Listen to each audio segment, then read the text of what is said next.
Muy buenas a todos, sean bienvenidos una vez más, por octava vez, a El Recoveco.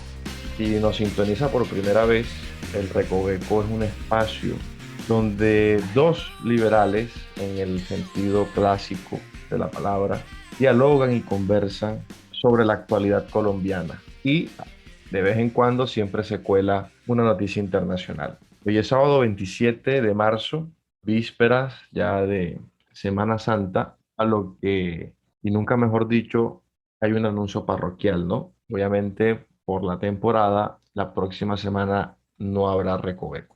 Tiempo de descanso, reflexión, mesura, tranquilidad y como seres humanos también tenemos esa necesidad, ¿no? De frenar un poco, respirar y reflexionar sobre lo que está pasando ya con cabeza fría y descansada. Entonces, el próximo sábado, sábado santo, no habrá recoveco. Retomaremos el otro sábado más arriba, ya con las pilas recargadas. Bueno, las noticias en Colombia no dan para tanto de felicidad, pero bueno, hay que comenzar y como siempre estamos aquí acompañados con Otman Domínguez desde Cali. Otman, ¿cómo estás? Saludos, Carlos, y a todos nuestros internautas del Recoveco. Bueno, estamos bien, a pesar de todas las circunstancias habidas, tanto a nivel de clima como a nivel con esta pandemia y todo lo que está, bueno, todo lo que sucede en el acontecer diario, bueno, siempre estamos activos buscando ver qué opciones y alternativas tenemos, ¿no?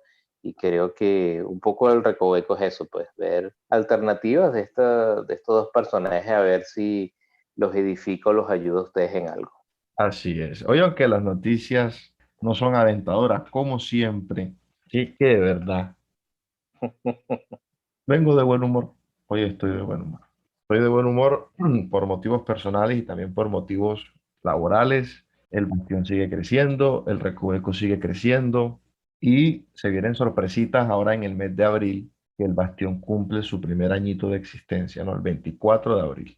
Pero bueno, trataré de impregnar de esa buena vibra, de esa felicidad, las malas noticias que le venimos a decir y comenzamos con la que hemos venido taladrando, ¿no? Desde el momento uno del Recoveco. El sostener ese estado de bienestar realmente se debería llamar, como Javier Milei lo hace, el estado del malestar. Y sostener ese estado del malestar, que los únicos que se benefician son los políticos, tiene un precio económico muy alto. Esta semana, el presidente Duque mandó a su ministro para socializar la nueva reforma tributaria. Colombia cumpliendo con esa horrible labor de cada 2 años, instaurar una nueva reforma tributaria. Llueve, trueno, relampaguee. Y en este caso le agregamos, aunque exista pandemia. Por el contrario, le dio más excusa. Y señalo el estado del malestar porque hay una cosa de loco. Uno de los enfoques principales es de reducir la lista de bienes y servicios que están exentos o excluidos del IVA, que son pocos. Todo se nos puede venir a la mente con total confianza la canasta familiar, ¿no? Esos bienes muy, muy, muy específicos, el cual hacen parte, ¿no? De nuestra cultura de compra, lenteja, arroz, carnes, pan, leche, huevos, y los van a grabar con IVA. Y digo que es una cosa de locos, porque dentro de la misma reforma tributaria se señala que se va a aplicar más subsidio de devolución del IVA. A ver, le van a quitar el IVA al pobre para devolvérselo en transferencia directa. O sea, no estamos hablando de la típica vuelta clásica de yo te quito el dinero, le doy 3 vueltas, te construyo un parque, una callecita, te pinto la casa y así te devuelvo más o menos proporcionalmente el dinero que te quité. Ahora es, yo te lo quito, lo guardo, lo paso por el sector financiero y te lo devuelvo. Dependiendo de quién sea, un poco más o un poco menos, pero así va a ser. Eso es una estupidez, con todas las letras. Porque si la idea es devolverle el IVA por transferencia, creo que lo señalé en el programa pasado, o no sé si fue en otra conferencia que dictaba, pues no se lo quites en un principio y déjaselo a cada quien, cada cual, porque así será más justo. No se lo quites, déjaselo. y con ese 19% de otros productos podrá mínimamente redistribuirlo de manera interna hacia las falencias que necesite sanear. Por ejemplo, el día sin IVA, que no debería ser un día, sino una semana completa, significaría un ahorro en ciertos bienes que si de pronto no ayudan a las necesidades más elementales, si ayudan a las necesidades elementales psicológicas. El ser humano necesita distracción, no importando su estrato social. Entonces, el día sin IVA le permitía a la persona ahorrarse el 20% de algunos electrodomésticos que se pueden considerar de ocio, que no salía de su bolsillo, respiraba y podía adquirir el producto. Y bueno, si la persona se endeudaba o no, ya eso también es de cada quien, porque tampoco podemos andar mandando en cartera ajena, pero le permitía a la persona comprar. Y esa es la mejor forma, porque el que tiene para comprarse un televisor se lo compró más barato y el que tiene para comprarse un celular lo tiene más barato. Curioso y llamativo que lo que más se vendieron fueron computadores. Computadores para adaptarse a esta nueva realidad en términos laborales y educativos. Fue lo que más se vendió, tablets, computadores y celulares. Eso sí es una política redistributiva inteligente. No venir con la babosada de quitarles el IVA, darle dos brochazos en el sistema financiero y devolvérselo. Porque es posible, y es natural pensar que listo, el IVA lo pagamos todos, tanto ricos como pobres. Entonces la idea es sacar el IVA de los ricos y trasladárselo a los pobres, ¿no? Y así equiparar un poco la balanza. Puede ser un pensamiento medianamente razonable, el cual se cae y se destruye cuando la persona empieza a consumir más de ello. ¿Qué va a ser así? Y entonces la plata del IVA termina en productos y servicios que pagan IVA, porque van a gravar la canasta familiar. ¿Qué hiciste ahí? Entonces se enreda la madeja, se enreda todo, se gasta plata porque hay que pagarle a los bancos. No crean ustedes que esas transferencias bancarias directas son gratis. Se pierde dinero y termina en lo mismo de siempre. Un nido de corrupción, los políticos más ricos y los que producimos la riqueza, que somos todos los trabajadores, empresarios, consumidores, terminamos más jodidos. Ahí puntualizo porque el resto de cosas son el avance de un Estado fiscalmente voraz, fiscalmente agresivo, fiscalmente insoportable. Y si antes éramos el tercer círculo del infierno fiscal, creo que ya estamos cerca del sexto, porque no veo más salidas a las conclusiones de este panorama fiscal en Colombia. Viejo Osman, no sé qué tenga usted que opinar sobre este asunto de la reforma tributaria. Bueno, Carlos, muy apropiado sería el comentario ahorita de decir que va a llover sobre mojado de lo que voy a decir, porque tú lo has explicado con una claridad meridiana, como dicen por ahí, sobre todo lo que tú has explicado sobre las consecuencias regresivas de la reforma tributaria. Entonces, yo lo que podría agregar en unos pocos segundos es que sencillamente nosotros estamos en una espiral descendente de presión fiscal donde cada vez más los políticos buscan la manera de tapar los huecos que ellos hacen a través de sus políticas y que al final el que se ve perjudicado obviamente somos nosotros, los productores de riquezas. Entonces, el punto principal aquí de una reforma tributaria es que en vez de cuadrar que la responsabilidad recaiga sobre el político, porque es el que está tomando la acción, que recae sobre el ciudadano.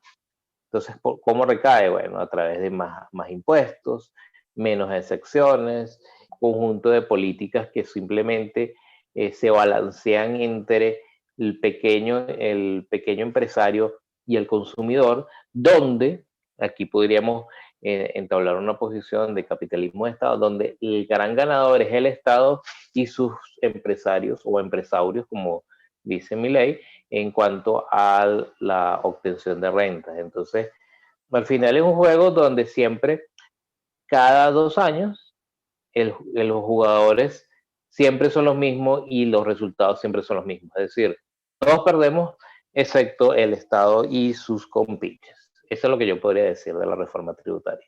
Totalmente de acuerdo, viejo Osman. Totalmente de acuerdo. Bueno, aquí lo gracioso, porque les quedé viendo el chiste. Hombre, esta es la derecha del país. Imagínense ustedes. Esta es la derecha del país. Yo no me quiero imaginar cuando la izquierda se monte.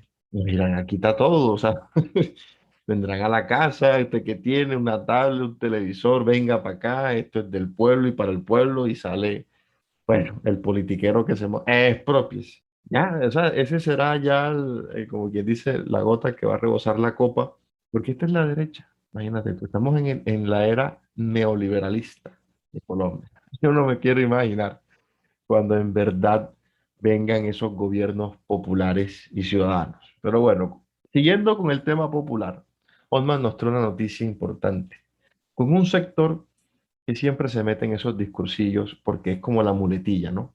Es ya obligatorio. Coméntanos, Osman. Sí, gracias, Carlos. Sí, siempre ha sido la bandera y esto, y yo lo relaciono mucho con la noticia anterior, y es que este sector que vamos a hablar en esta sección del programa es muy conocido porque siempre tiene evocaciones idealistas, digamos, una visión totalmente bucólica de un sector totalmente ideal, una utopía, ¿no? Estamos hablando específicamente del agro, uno de los baluartes y motores de la economía colombiana, al ser un país con una gran cantidad de recursos naturales. Obviamente, el sector agro podría ser un factor fundamental en el desarrollo económico del país. Eso es un cliché que la izquierda ha utilizado para liderar reformas agrarias y a través de un conjunto de políticas.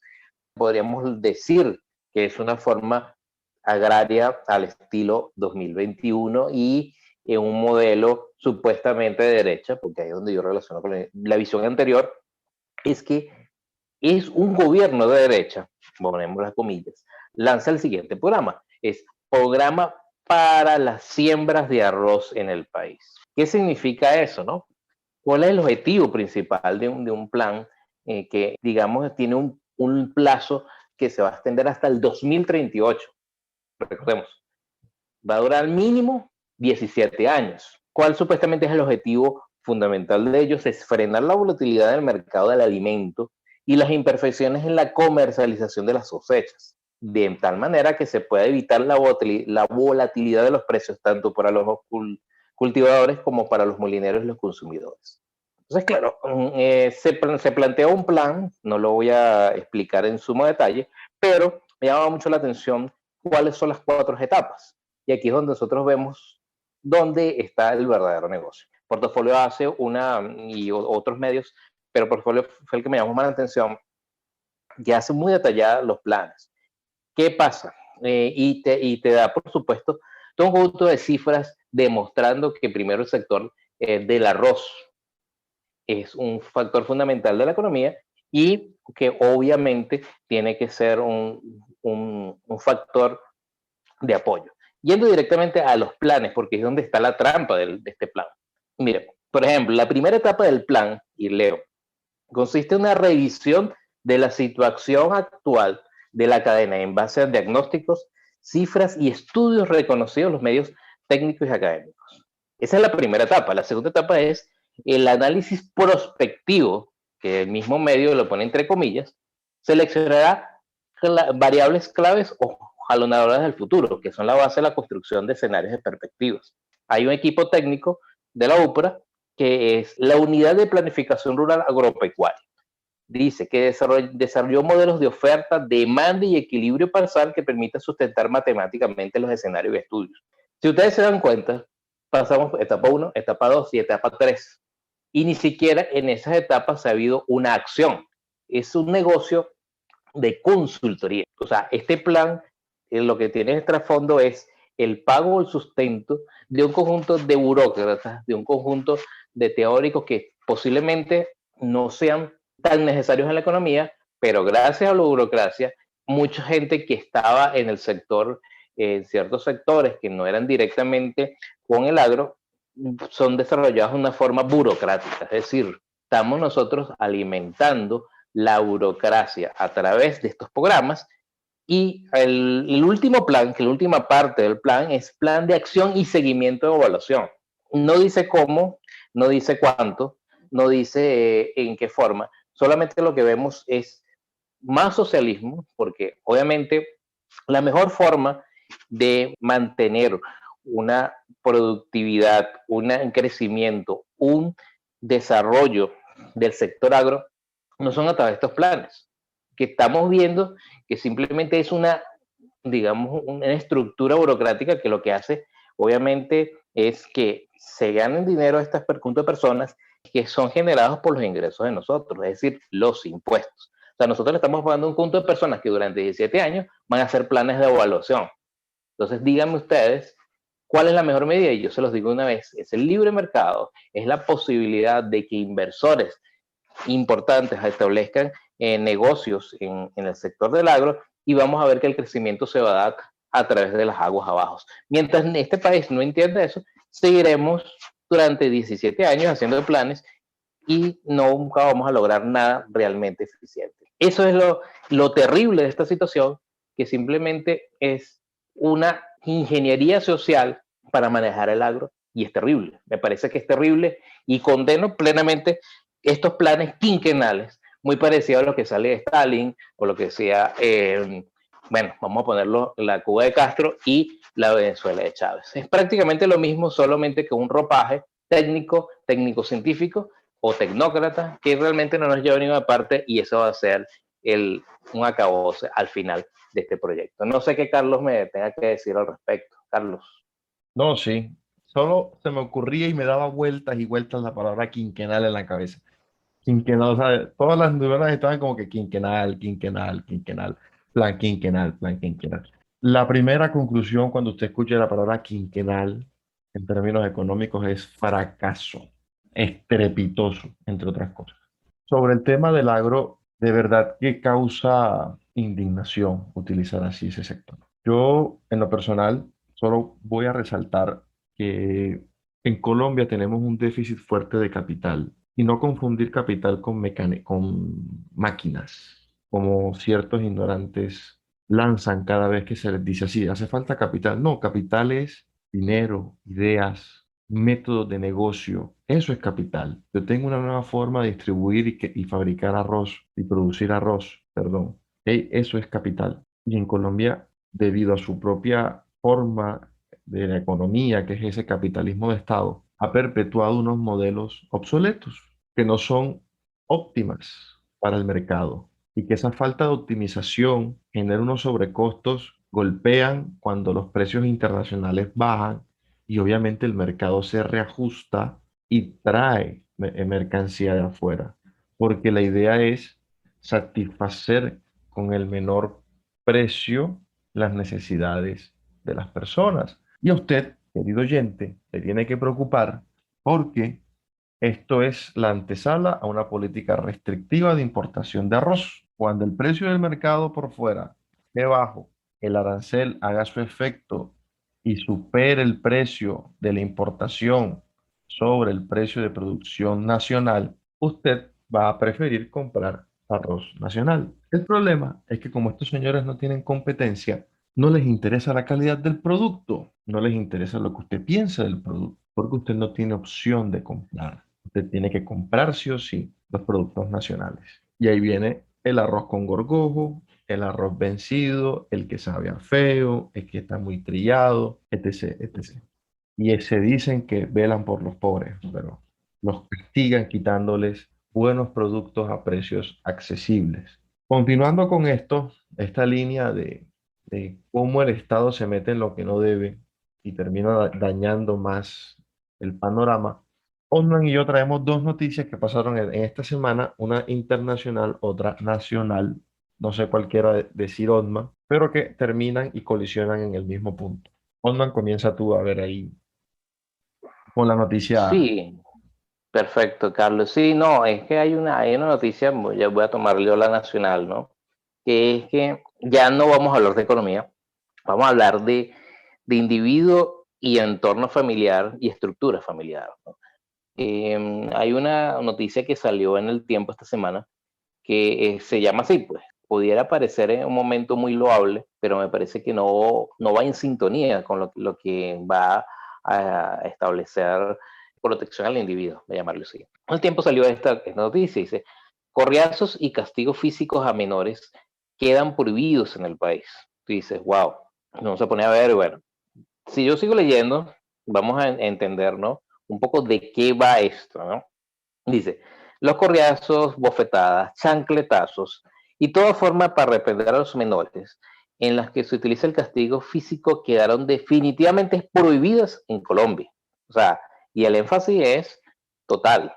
O sea, y así que quedó establecido luego que el Congreso de la República aprobará en último debate un proyecto de ley que reforma el artículo 262 del Código Civil de aquí de Colombia, donde dice, y lo voy a leer, los padres o la persona encargada del cuidado personal de los hijos tendrán la facultad de vigilar su conducta, corregirlos y sancionarlos moderadamente.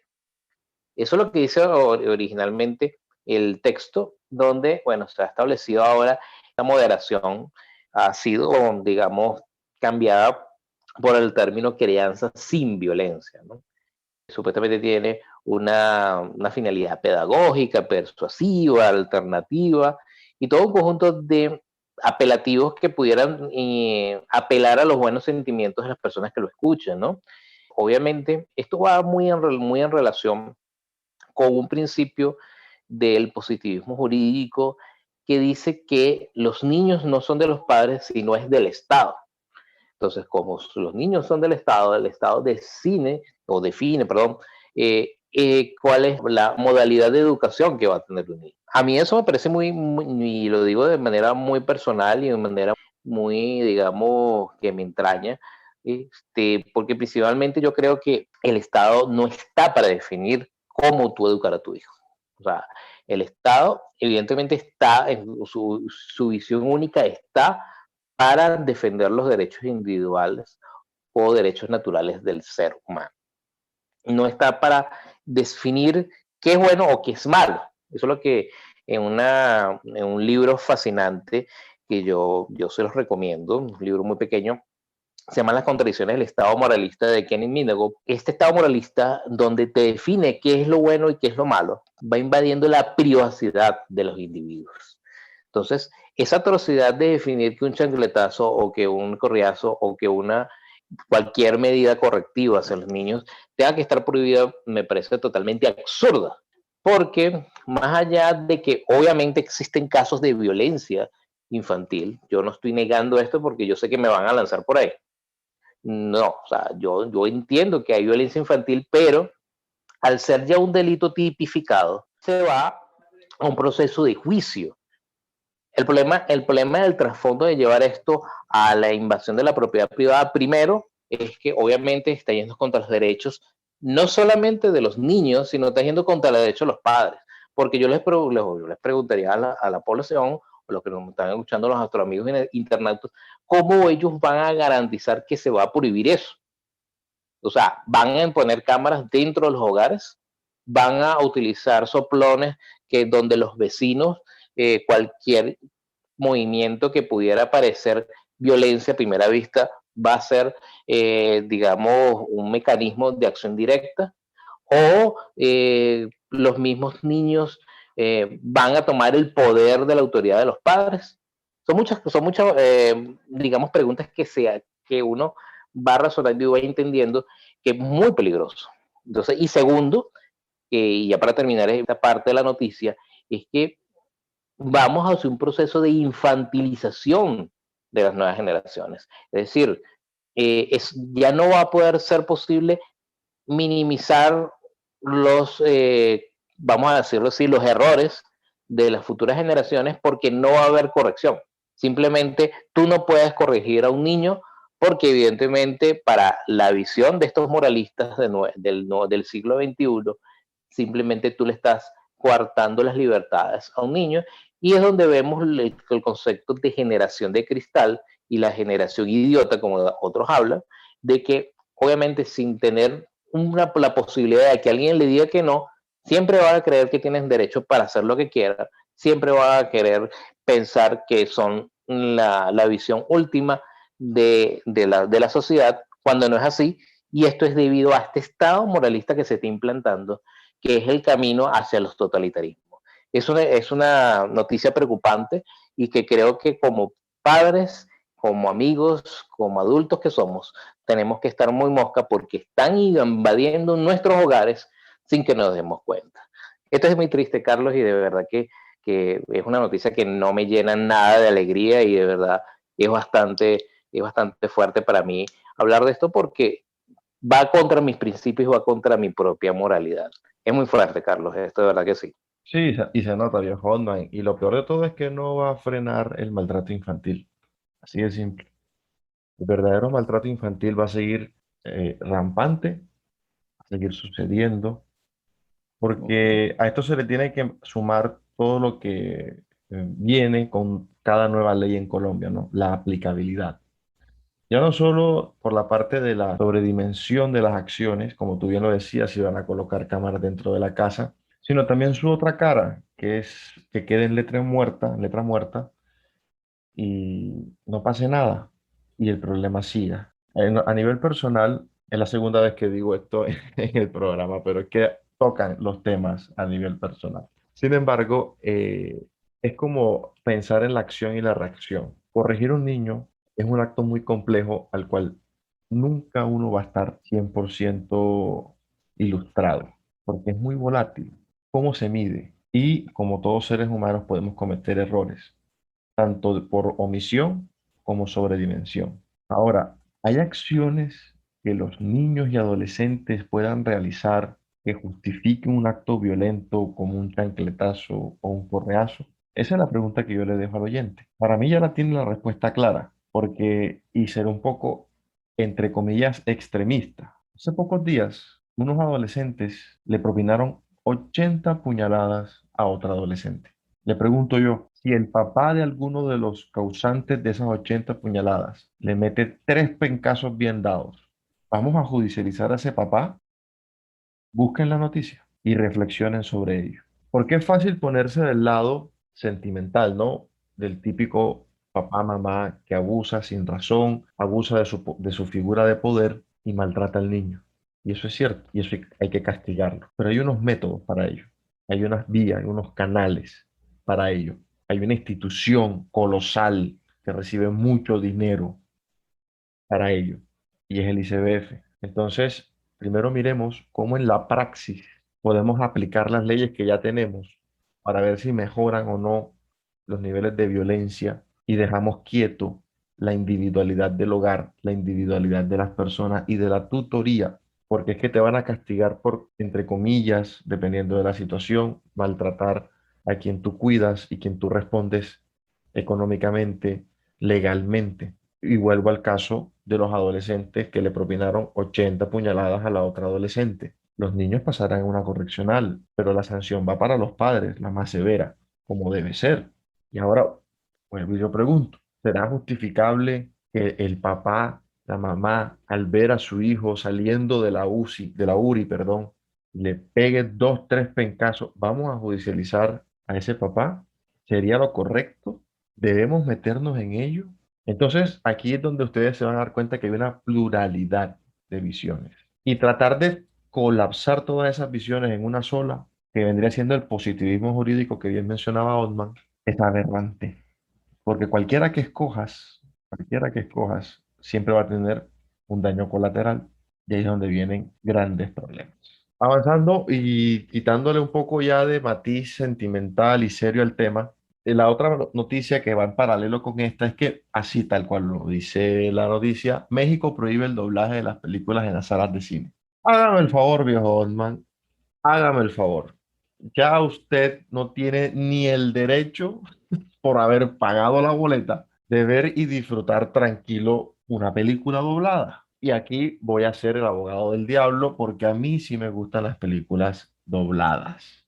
A mí me fastidia andar leyendo mucho en las películas porque va en contra de la naturaleza del formato. Esa es mi visión. Yo sé que es impopular y aquí me van a dar palo.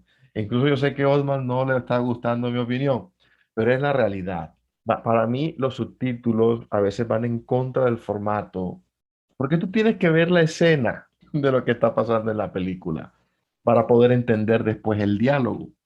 Porque ahí está lo bello del séptimo arte. Muestra y después dice. Sí, hay películas fantoches, ¿no? Como todo. Pero en la verdadera naturaleza del séptimo arte es que te muestra, ¿no? Dirán, Carlos, pero tú tienes que leer rápido. Sí, uno lee rápido, pero es que igual te vas a perder. Por mucho rápido que leas, igual vas a perder alguna escena. Igual te estás perdiendo o te enfocas tanto que te distraes y solo has visto los subtítulos porque de pronto el guión está muy bien hecho, te atrapó el solo leerlo y te olvidaste del resto. Entonces te pierdes matices porque los directores también juegan con eso. Y vino Don Estado, y aquí donde yo resalto lo de que cualquier decisión que tomes crea una consecuencia, bueno, siempre negativa, es que lo hacen en pro de garantizar el derecho a la cultura de las personas con discapacidad auditiva. A ver, esto es un problema que no se puede resolver mediante el mercado. Me pregunto yo, si existiese un número importante de personas con discapacidad auditiva, el mercado va a responder a esa necesidad. Lo va a hacer, siempre lo hace. El dinero sigue siendo válido, sea de una persona con fallas auditivas, visuales, lo que sea, igual va a resolver el problema. Pero no, ahora toda la sociedad y aquello que nos gusta ver las películas con un doblaje que es muy, muy bueno. Aquí recuerdo Dragon Ball Z, que creo que todos en nuestra infancia nos encantó la voz de Freezer y la voz de Goku, con dos semejantes actores, obviamente mexicanos, de doblaje, que incluso es mejor que la voz chillona en su versión japonesa. Poco friki lo que estoy diciendo, pero acudo aquí a la infancia de todos. Escuchen la voz japonesa y escuchen la voz latinoamericana y juzguen ustedes cuál de las dos es mejor. Ya uno no puede disfrutar de ello y le quita trabajo a esa gente, porque se los acaba de quitar. Ya los cines no estarán interesados en contratar y adaptar propias películas dobladas, ya le toca a los estudios. Y si el cine hace parte de un paquete importante de ventas de películas para el estudio, entonces va a enfilar todas sus baterías a crear un producto para el cine. Ah, Carlos, pero es que lo pueden montar en plataformas. Sí, y sí, está bien, el crecimiento de las plataformas es grande, pero una vez pase el COVID, el cine va a seguir moviendo mucha plata. Y no todas las películas que salen en cine terminan en las plataformas. Entonces, las películas que se hacen exclusivamente para cine ya no van a contratar a personas que hagan doblaje. En México, ¿ven lo estúpido que puede llegar a ser el Estado en aras de ese moralismo barato de la tonería? Para los que no entendieron la referencia, la latonería a veces tiene unas argucias para embellecer un carro de manera falsa, ¿no? Y esconder las zonas podridas del carro. Entonces, hey, ahí está muy claro cómo no hacer las cosas. Y así como deja gente sin trabajo ahora en México, perjudica y le quita poder de decisión a las personas que les gusta, como a mí, ver las películas dobladas, así también va a pasar y en peores situaciones el tema de la, entre comillas, prohibición de los chancletazos y la crianza con violencia. No sé si usted quiera culminar el tema, viejo Otman. Bueno, sí, en mi defensa, vamos a, vamos a explicar por qué el tema de los subtítulos, ¿no? Mi preferencia, vamos a llamarlo así. Yo no estoy a favor de los subtítulos, sino yo estoy a favor del idioma original. O sea, si la posición está en inglés, o sea, la función es en inglés, yo quisiera escucharlo en su idioma original porque me siento más en sintonía con la cultura que lo hizo y con el trasfondo de lo que está pasando. Pues muchas veces el doblaje hace perder esa armonía entre lo que se dice y el resto de la película, ¿no? Es una preferencia personal porque a mí me gusta aprender idiomas, pues vamos a llamarlo así. Y obviamente eso me lleva a mí a adentrarme a aprender el inglés, a lo mejor entender algo del japonés, no sé, no lo hablo, no tengo ni idea cómo hablarlo, pero sí prefiero la originalidad del empaque. ¿Qué es lo que nos ha dicho el mercado? Y esto es un punto principal. El mercado ha dicho que principalmente le gustan las películas dobladas, porque obviamente en un continente donde la mayoría, especialmente Colombia, no habla inglés, no estoy juzgando eso. Aquí hay un Simplemente es una aquí hay un preferencia. colombiano que no habla inglés, aquí hay un colombiano que no le gusta el inglés, aquí hay uno. Ajá. Bueno, ahí está, ya se develó el secreto, dónde venía todo. Entonces, no, y es una preferencia personal. O sea, como yo les digo, estamos hablando de entretenimiento. Entonces, una persona como Carlos, que no le gusta el inglés y no quiere aprenderlo, o simplemente desea no recibir esa información en ese idioma, obviamente él tiene el derecho de buscar opciones. Y el mercado lo provee. El mercado proveyó los doblajes en español, donde un conjunto de personas que son, yo pienso que son mayoría, Lo veo específicamente en el caso de Colombia y muchos otros países donde los doblajes al español es un negocio realmente lucrativo, perdón, donde grandes locutores han hecho de verdad una carrera a través de los doblajes. O sea, lo que decía Carlos con la identificación entre el personaje de Goku y su voz en español ha hecho que ese locutor sea una persona, digamos, dentro del medio afamada, pues. Como yo les digo, son opciones personales y hablando ya desde el punto de vista político, yo creo que esto va contra la libertad individual, definitivamente, porque, por ejemplo, para las personas que nos gusta, no sé, los subtítulos, y repito, no es que nos gusten los subtítulos, es que simplemente nos queremos adentrar en el idioma original, el mercado dará la posibilidad de satisfacer esa necesidad. Y aquellos que quieren el doblaje lo harán, y listo. O sea, yo no veo cuál es el problema de que existan este tipo de dos funciones, pues. Una con subtítulos y una con el idioma doblado. Es una Eso, visión totalmente, sí, sí, sí. bueno, no Eso, sé. eso es simple, o sea, bueno, de tal hora a tal hora, función con doblaje. De tal hora a tal hora, es que lo vi en Royal Film, bueno, estoy dando aquí una payola a Royal Film, pero ellos te ofrecen horarios. De tal hora a tal hora, Claro. puedes ver la película con doblaje en español. De tal hora a tal hora, va con subtítulos. O en tal sala, así, y en tal sala, asado. No, y que creo que inclusive puede ser en paralelo. En una sala está en español doblada y en otra Exacto, está en subtítulos y ya. Yo creo que, o sea, inclusive desde el punto de vista del comercio es lo mejor que puede pasar. así Porque es. imagínense, yo dentro del mundo del cine o dentro de los dueños del cine, yo estoy ganando el doble. ¿Por Claro, qué? Porque con la misma película estoy teniendo dos funciones a la vez. así es. Entonces, es una oportunidad de negocio muy grande. Entonces, tú le vas a cortar la posibilidad a las personas que simplemente por la razón de que sea, quieren verlas en el doblado al español. Me parece una estupidez demasiado grande, que es lo que sí deberían hacer, dejar que la gente decida qué es lo que quiere ver. O sea, otra vez nos volvemos a meter en el estado moralista, que es el que decide qué es lo bueno y qué es lo malo.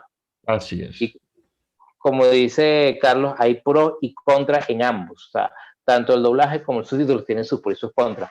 ¿Quién es el que decide eso? No va a ser el Estado.